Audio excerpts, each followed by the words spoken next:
Welcome to the physics class. आज के video का टॉपिक है आरटीएम नागपुर यूनिवर्सिटी के तहत BSc first year semester 2 physics paper 1 unit 3 transport phenomenon in gases के ऊपर एमसीक्यूज और उसके आंसर्स आज देखेंगे। यहाँ पर यूनिवर्सिटी की तरफ से एग्जाम रिलेटेड इंस्ट्रक्शंस है, जो कि यूनिवर्सिटी जो भी समर एग्जामिनेशन ले रही है तो वो ऑफलाइन मल्टीपल चॉइस बेस्ड होंगी।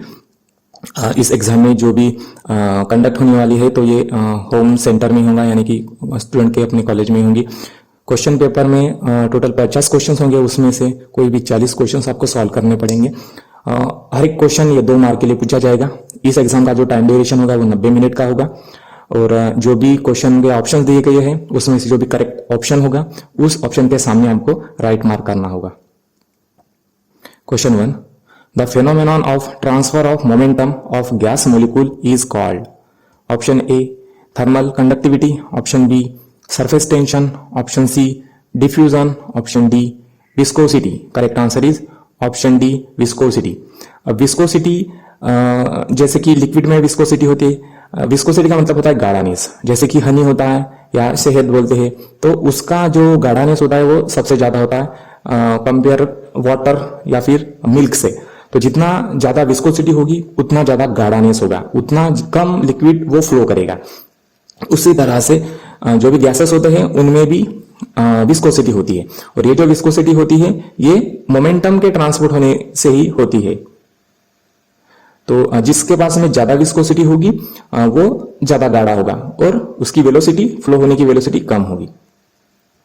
Question 2, The phenomenon of transfer of mass of gas molecule from high to low concentration is called. Option A, thermal conductivity. Option B, surface tension. Option C, diffusion. Option D, viscosity. Correct answer is option C, diffusion.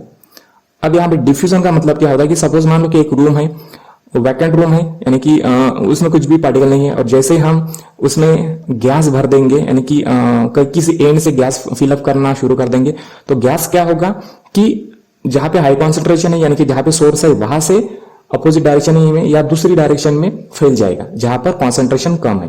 तो ये मास के transport होने से ही होता है, यानी कि gas molecule के ट्रांसपोर्ट होने से ही होता है। इसी को हम डिफ्यूजन कहते हैं। Question 3, The phenomenon of transfer of thermal energy of a gas molecule is called. Option A, thermal conductivity. Option B, surface tension. Option C, diffusion. Option D, viscosity. Correct answer is option A, thermal conductivity. अब फिर से एक room है, room में सब हमने gas fill up कर दिया है और हम इस कंटेनर के किसी एक साइड से हीट प्रोवाइड कर देंगे, थर्मल एनर्जी प्रोवाइड कर देंगे। तो क्या होगा, जहां से हम हीट सप्लाई कर रहे हैं वहां पर जो भी गैस मॉलिक्यूल्स होंगे तो वो उस हीट एनर्जी को एब्जॉर्ब कर लेंगे और वो वाइब्रेट होने लगेंगे। वाइब्रेट होने से क्या होगा, वो एक दूसरे मॉलिक्यूल के साथ में टकराते रहेंगे और अपनी जो एनर्जी है एब्जॉर्ब की हुई थर्मल एनर्जी या हीट एनर्जी वो दूसरे मॉलिक्यूल के साथ में एक्सचेंज करेंगे और वैसे ही हीट एनर्जी ट्रांसफर होती जाएगी। इसे हम थर्मल कंडक्टिविटी कहते हैं। Question 4, The distance traveled by gas molecule in straight line between two successive collision called. Option A, wavelength. Option B, frequency. Option C, free path. Option D, speed. Correct answer is option C, free path. अब इसमें क्या होता है कि किसी भी अगर conductor में गैस फिलअप किया हुआ हो तो जो भी गैस मोलिक्यूल्स होते हैं तो रैंडमली मूव करते रहते हैं, इधर उधर उनका मूवमेंट शुरू रहता है। तो क्या होता है कि जब भी एक गैस मॉलिक्यूल किसी दूसरे मॉलिक्यूल के साथ में टकराता है तो कोई 2 कोलिजन के बीच में टकराने के बाद में क्या होता है कि gas molecule straight distance travel करता है और बाद में फिर से टकराता है। तो 2 कोलिजन के बीच में जो भी स्ट्रेट डिस्टेंस या डिस्प्लेसमेंट हुआ है, उसने जो भी डिस्टेंस ट्रैवल किया है उसे हम फ्री पाथ कहते हैं। Question 5, the coefficient of viscosity of gas is directly proportional to square root of. Option A, mean free path. Option B, pressure. Option C, temperature. Option D, mass. Correct answer is option C and D, temperature and mass. तो इसे समझने के लिए सबसे पहले coefficient of viscosity का जो formula होता है वो होता है नेटा इज इक्वल टू रो। रो का मतलब डेंसिटी ऑफ गैस, सी बार का मतलब होता है average speed of gas, lambda यानी कि यहां पर मीन फ्री पाथ है डिवाइडेड बाई 3। तो अब हम यहाँ पे क्या करेंगे, जो कि मीन फ्री पाथ का जो फार्मूला है लैम्बडा इज इक्वल टू जो भी यहाँ पर गिवन है और average molecular speed C bar दिया है, तो दोनों की वैल्यू जब हम कोएफिशिएंट ऑफ विस्कोसिटी के मेन फार्मूला में पुट कर देंगे तो finally we will come to a conclusion कि जो कोएफिशिएंट ऑफ विस्कोसिटी होती है तो वो डायरेक्टली प्रोपोर्शनल होती है under root of mass as well as temperature. Question 6, the coefficient of thermal conductivity of a gas is directly proportional to square root of option A mean free path, option B pressure, option C temperature, option D mass. Correct answer is temperature and mass. तो यहाँ पर coefficient of thermal conductivity का formula है A is equal to rho C V, C V का मतलब specific heat at constant volume, C bar यानी कि mean free path, lambda यानी कि सी बार यानी कि एवरेज मोलिकुलर स्पीड, लैम्डा यानी कि mean free path divided by 3। यहाँ पर हम मीन फ्री पाथ का फार्मूला और एवरेज मोलिकुलर स्पीड का फार्मूला इनपुट कर देंगे तो हमें कोएफिशिएंट ऑफ थर्मल कंडक्टिविटी जो है वो मिलेगी directly proportional to square root of mass and the temperature. Question 7, the coefficient of self diffusion of a gas is directly proportional to cube root of and inversely proportional to option A pressure and temperature, option B mass and pressure, option C temperature and mass, option D temperature and pressure। correct answer is temperature and pressure। यहाँ पर फिर से coefficient of जो diffusion का formula है D is equal to C bar lambda divided by 3।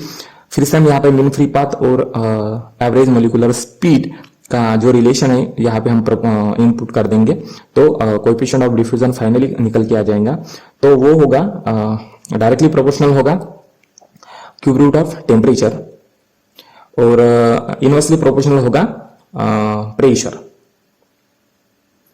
Question 8, it is at which a gas can be liquefied by increase of pressure alone.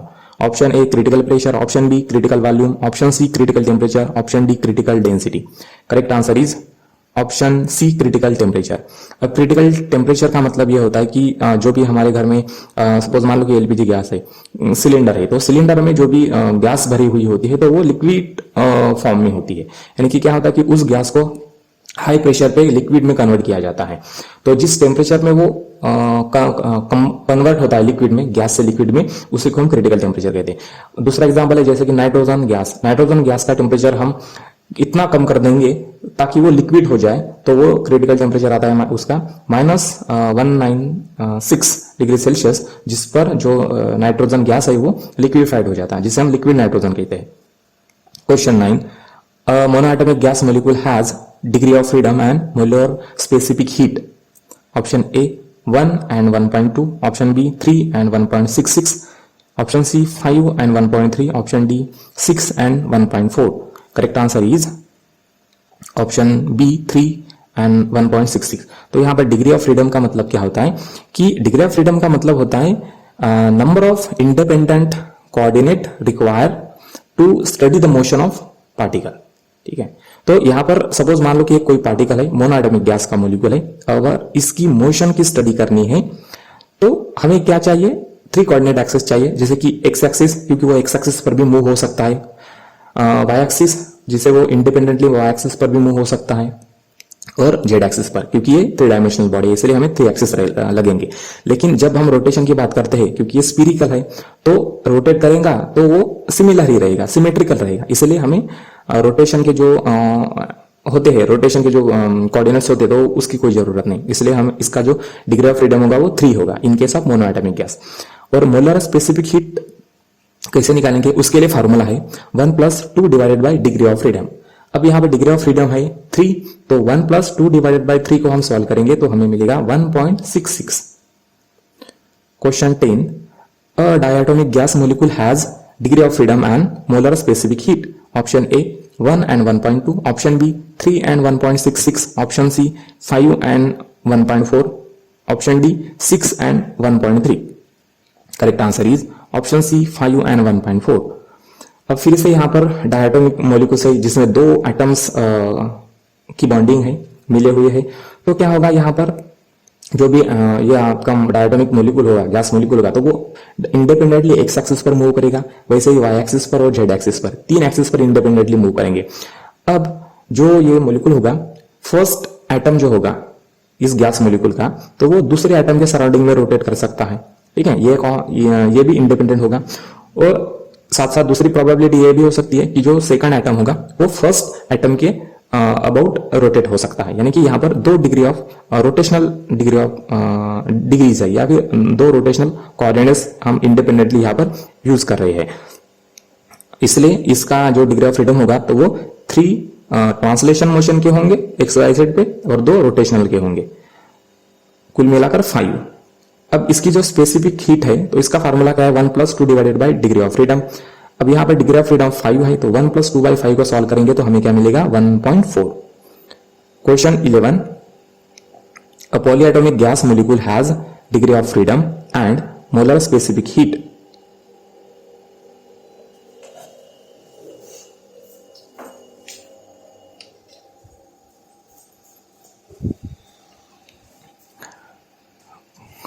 Question 11. A polyatomic gas molecule has degree of freedom and molar specific heat.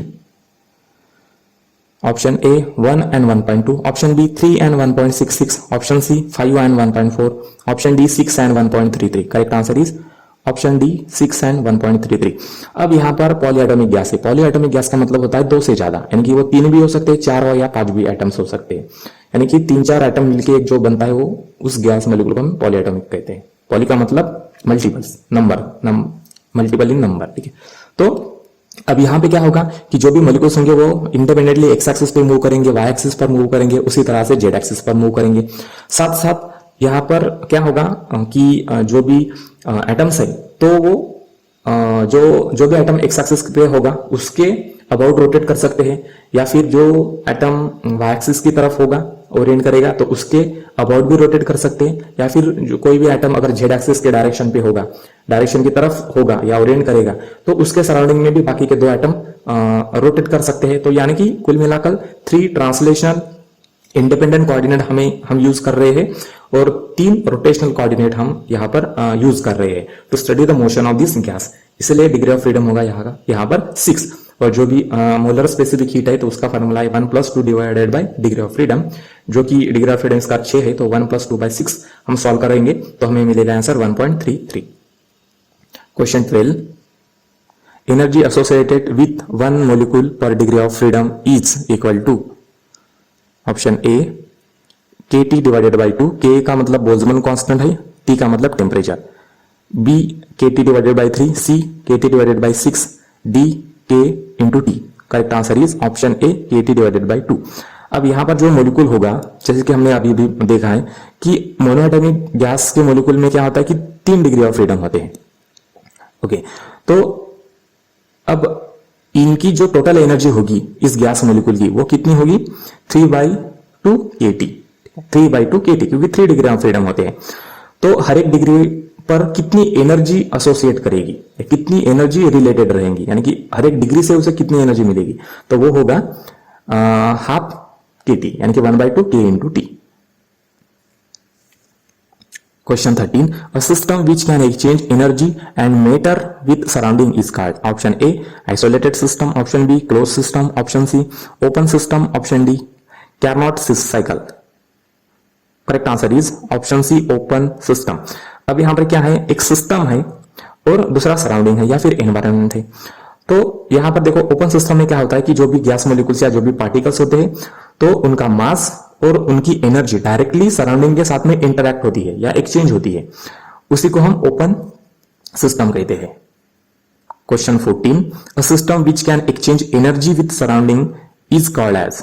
Option A isolated system, option B closed system, option C open system, option D Carnot cycle. Correct answer is option B close system. अब close system में क्या होता है कि जो भी container का जो वॉल्स होते हैं तो वो सील्ड होते हैं टोटली, तो इसलिए जो भी उस कंटेनर के अंदर में जो भी गैस होगी तो वो डायरेक्टली इंटरेक्ट नहीं कर सकती है एनवायरनमेंट के साथ में, तो इसलिए मास इंटरेक्ट नहीं होगा या मास एक्सचेंज नहीं होगा। लेकिन जो एनर्जी है, तो जैसे कि जो वॉल्स है तो वो इंसुलेटिंग है ही नहीं, इसलिए एनर्जी अंदर से बाहर जाएंगी, बाहर से अंदर आएगी, लेकिन मास नहीं आएगा, इसी को हम क्लोज सिस्टम कहते हैं। Question 15, a system which neither exchange energy nor matter with the surrounding is called. Option A isolated system, option B closed system, option C open system, option D Carnot cycle. Correct answer is option A isolated system. अब isolated system में क्या होता है कि एक container है, container के अंदर में गैस भरी हुई है, तो अब कंटेनर क्लोज है तो मास तो एक्सचेंज हो ही नहीं सकता सराउंडिंग के साथ, लेकिन कंटेनर का जो वॉल्स है वो भी इंसुलेटेड है, यानी कि अंदर की जो हीट है या जो भी एनर्जी है तो वो सराउंडिंग के साथ में इंटरेक्ट नहीं कर सकती और एक्सचेंज भी नहीं कर सकती। तो ऐसे सिस्टम को हम आइसोलेटेड सिस्टम्स कहते हैं। Question 16, which of the following is not a intensive thermodynamic variable? Option A entropy, option B pressure, option C temperature, option D viscosity. Correct answer is option A entropy. यहां पर कुछ variables है related with gas. तो intensive variable का मतलब क्या होता है कि ऐसे वेरिएबल जो मास इंडिपेंडेंट है। इंटेंसिव आई से इंडिपेंडेंट, ठीक है। तो सपोज मान लो कि कोई वाटर है, तो वाटर का जो मेल्टिंग पॉइंट होगा, अगर 1 लीटर लो या 2 लीटर लो, उसका मेल्टिंग पॉइंट या बॉइलिंग पॉइंट सेम ही होगा, यानी कि वो इंटेंसिव वेरिएबल है। जैसे विस्कोसिटी, वाटर की विस्कोसिटी कितने भी लीटर पे लो, 10 लीटर पे लो या 1 लीटर पे लो, सेम होगी। जैसे रिफ्रैक्टिव इंडेक्स भी सेम होगा और डेंसिटी वो भी सेम होगी, यानी कि ये सारी चीजें जो है वो मास इंडिपेंडेंट है, यानी कि मास से कोई उनको दिक्कत नहीं होता। एक्सटेंसिव वेरिएबल का मतलब क्या होता है कि ये टोटली मास डिपेंडेंट वेरिएबल्स होते हैं। जैसे कि वॉल्यूम, अगर हम वॉल्यूम घटाते हैं यानी कि मास बढ़ाते हैं तो उसका वॉल्यूम भी बढ़ेगा, मास कम करते हैं तो वॉल्यूम भी कम होगा, ठीक है। उसी तरह से जो भी एनर्जी है, इंटरनल एनर्जी, अगर ज्यादा मास होगा तो उसमें ज्यादा मोलिक्यूल्स होंगे, ज्यादा मोलिक्यूल्स होंगे तो ज्यादा इंटरनल एनर्जी होगी। Question 17, which of the following is intensive thermodynamic variable? Option A entropy, option B mass, option C volume, option D density. Correct answer is option D density. अब density यहां पर intensive variable है। Intensive का मतलब होता है मास independent और extensive का मतलब mass dependent. Question 18, two systems in thermal equilibrium with the third one are in thermal equilibrium with each other is law of thermodynamics. Option A zeroth law, option B first law, option C second law, option D third law. Correct answer is option A zeroth law. Zeroth law क्या बताता है कि अगर suppose मान लो ए और B ऐसे दो systems है जो कि सी सिस्टम के साथ में कनेक्टेड है इंडिपेंडेंटली या इंडिविजुअली, तो जो कुछ टाइम के बाद में क्या होगा कि जो सी का टेम्परेचर है वो ए और बी दोनों अटेंड कर लेंगे, यानी कि तीनों सिस्टम का टेम्परेचर इक्विलिब्रियम पे आ जाएगा, यानी कि एक समान आ जाएगा। तो इसे हम जीरोथ लॉ ऑफ थर्मोडायनामिक्स कहते हैं। Question 19, the amount of heat given to a system is equal to sum of increase in internal energy and work done is law of thermodynamics. Option A zeroth law, option B first law, option C second law, option D third law. Correct answer is option B first law. और first law हमें क्या बताता है कि कोई भी engine हो तो अगर हम उसे बाहर से हीट सप्लाई करेंगे तो क्या होगा कि उस इंजन के कंटेनर में गैस भरी हुई है, तो वो गैस उस हीट को एब्जॉर्ब करेगी और जितनी भी एनर्जी उसने एब्जॉर्ब करी है उसमें से पार्टली एनर्जी यानी कि हाफ एनर्जी वो अपनी इंटरनल एनर्जी बढ़ाने में यूज करेगा, ठीक है, यानी कि वो अपने पास रखेगा और जो आधी एनर्जी है उसे वर्क में कन्वर्ट करेगा, यानी कि उस कंटेनर का वॉल्यूम बढ़ाएगा। इसे हम फर्स्ट लॉ ऑफ थर्मोडायनामिक्स कहते हैं, यानी कि जो भी एनर्जी मिली है तो उसे हाफ एनर्जी इंटरनल एनर्जी में यूज होगी और हाफ एनर्जी वर्क डन में यूज होगी। Question 20, equation of first law of thermodynamics is option A dq equal du plus dw। dq का मतलब होता है heat energy, change in heat energy. du का मतलब होता है change in internal energy. dw का मतलब होता है change in work. B option B dq is equal to du minus dw। Option C dq is equal to du into dw। Option D dq is equal to du divided by dw। Correct answer is option A dq is equal to du plus dw। अब यहां पर क्या हो रहा है कि एक container है उसमें गैस भरी हुई है और हम उसे हीट सप्लाई कर रहे हैं, तो इस कंटेनर में जो भी गैस या लिक्विड होगा तो वो क्या करेगा, जो भी हम हीट सप्लाई कर रहे हैं तो वो एब्जॉर्ब करेगा, उसके जो मॉलिक्यूल्स है लिक्विड के वो एब्जॉर्ब करेंगे और उसमें से जो आधी एनर्जी है हीट एनर्जी है उससे उसकी इंटरनल एनर्जी इंक्रीज करेंगे और आधी एनर्जी है उसे जो कंटेनर का जो वॉल्यूम है तो वो बढ़ाने में यूज करेंगे, that is nothing but a work done. Question 21, first law of thermodynamics is the consequence of conservation of option A energy, option B work, option C force, option D momentum. Correct answer is option A energy. अब यहां पर क्या बताता है first law of thermodynamics कि जितनी भी energy हम किसी सिस्टम को देते हैं तो सिस्टम उस एनर्जी को उतना ही खर्च करता है, यानी कि उससे कम नहीं या उससे ज्यादा नहीं। इसका मतलब है कि अगर हम किसी सिस्टम को जितनी एनर्जी देंगे या जितना फोर्स देंगे तो वो उतना ही काम करेगी या उतना ही वर्क करेगी, उस एनर्जी को उतना ही यूटिलाइज करेगी। इसे हम फर्स्ट लॉ ऑफ थर्मोडायनामिक्स कहते हैं। Question 22, entropy of an isolated system always increases is law of thermodynamics. Option A zeroth law, option B first law, option C second law, option D third law. Correct answer is option C second law. यहां पर कुछ examples है जो कि entropy के related है, जैसे कि जो भी रिवर का जो वाटर है वो बहना, ये भी इससे क्या बताता है कि जो भी सिस्टम है वो अब डिस्टर्ब हो रही है, यानी कि इस फ्लोइंग वाटर की जो एंट्रोपी है वो बढ़ रही है। Question 23, entropy of system approaches a constant as a temperature approaches absolute zero is a law of thermodynamics. Option A zeroth law, option B first law, option C second law, option D third law. Correct answer is option D third law. अब third law क्या बताता है हमें कि जो भी entropy है किसी भी सिस्टम की, तो वो अपने आप ही कांस्टेंट हो जाएगी अगर किसी सिस्टम का जो टेम्परेचर है उसे हम एब्सोल्यूट जीरो तक लाएंगे, एब्सोल्यूट जीरो तक लाएंगे। एब्सोल्यूट जीरो का मतलब होता है zero kelvin, not a Celsius. ठीक है। Question 24, which of the following is not a irreversible process. Option A freezing of ice, option B burning of coal, option C rusting of iron, option D river water flow. Correct answer is option A freezing of ice.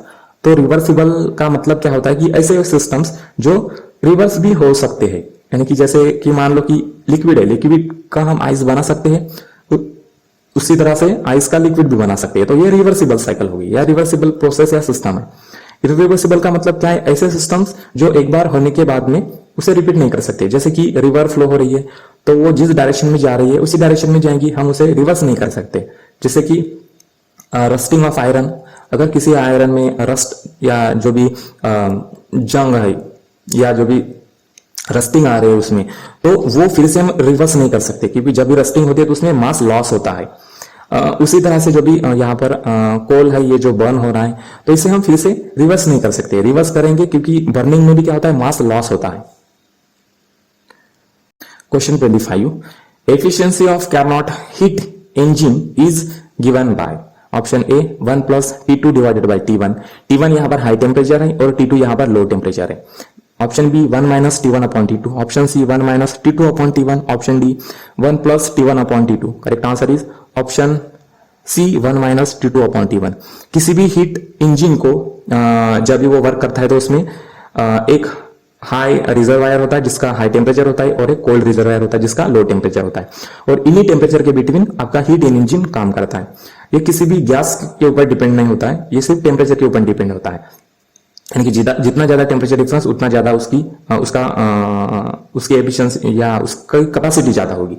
तो यहाँ पर generally जो भी heat engine होता है तो उसमें क्या होता है कि यहाँ पे दो कंटेनर्स है जिसमें गैस भरी हुई है, और अब एक जो रिजर्वायर है, हार्ड रिजर्वायर, तो उसे हम हीट सप्लाई कर रहे हैं, तो उसमें क्या होगा कि जो भी गैस है वो हीट एनर्जी को एब्जॉर्ब कर लेगी और अपनी इंटरनल एनर्जी बढ़ाएगी, और हाफ एनर्जी जो है उसे वर्क डन में यूज करेगी। वर्क डन का मतलब उस कंटेनर का वॉल्यूम बढ़ाएगी। जैसे वॉल्यूम बढ़ाएगी तो ये जो पिस्टन लगा हुआ है ये ऊपर की तरफ उठ जाएगा और इस व्हील को घुमाएगा। ठीक है, जब भी ये ऊपर की तरफ जाएगा यानी कि एक्सपांशन होगा इस गैस का, तो जो आपका पिस्टन है वो ऊपर निकल के आ जाएगा। तो अब फिर से क्या करेंगे, इस कंटेनर की जो गैस है तो वो यहां पर ये सेकंड कंटेनर में आ जाएगी। अब ये गैस जो है ऑलरेडी हॉट गैस है, इसका प्रेशर ज्यादा है, तो हम क्या करेंगे, इसे ठंडा करेंगे बाय यूजिंग सम सिस्टम। तो जब इसे ठंडा करेंगे तो ये जो गैस है ये क्या हो जाएगी, कॉम्प्रेस हो जाएगी। ठीक है, कॉम्प्रेस हो जाएगी तो ये जो पिस्टन है ये नीचे निकल के आ जाएगा, यानी कि रिवर्स में आ जाएगा, यानी कि इसका वॉल्यूम कम होगा। ठीक है, तो जब वॉल्यूम कम होगा तो फिर से ये जो मोशन, ये जो पिस्टन है इस व्हील को फिर से घुमाएगा, तो इसी को हम कैरनॉट हीट इंजन कहते हैं। Question 26, efficiency of refrigerator is given by. Option A T2 divided by T1 plus T2, option B T2 divided by T1 minus T2, option C T1 divided by T2 minus T2, option D T1 divided by T2 plus T1। Correct answer is option B T2 divided by T1 minus T2। T1 यहाँ पर high temperature है और T2 यहाँ पर low temperature है। जैसे कि Carnot heat engine जो काम करता है वो हाई टेम्परेचर और लो टेम्परेचर पर काम करता है। तो वो क्या करता है कि जो भी हाई टेम्परेचर पे गैसेस होते हैं तो वो हाई टेम्परेचर से लो टेम्परेचर की तरफ फ्लो होते हैं। तो ऐसे ही ये कार्नोट हीट इंजन काम करता है। लेकिन रेफ्रिजरेटर क्या काम करता है, उससे रिवर्स काम करता है, यानी कि लो टेम्परेचर से गैस हाई टेम्परेचर की तरफ जाती है। यानी कि जो भी रेफ्रिजरेटर होता है उसके अंदर में जो भी गैसेस होते हैं या जो भी टेम्परेचर होता है तो वो लो टेम्परेचर पे होगा, तो वहां से हीट बाहर निकालकर वो उसे रूम में फेंक देते हैं। ऐसे ये साइकिल चलता है। यानी कि रेफ्रिजरेटर में प्रोसेस कैसी होती है, लो टेम्परेचर से हाई टेम्परेचर में काम करता है और कार्नोट हीट इंजन में हाई टेम्परेचर से लो टेम्परेचर की तरफ काम करता है। Question 27, find the efficiency of Carnot heat engine working between 1 to 7 degree Celsius and 27 degree Celsius. यानी कि यहाँ option A 35%, option B 45%, option C 15%, option D 25%। Correct answer is option D 25%।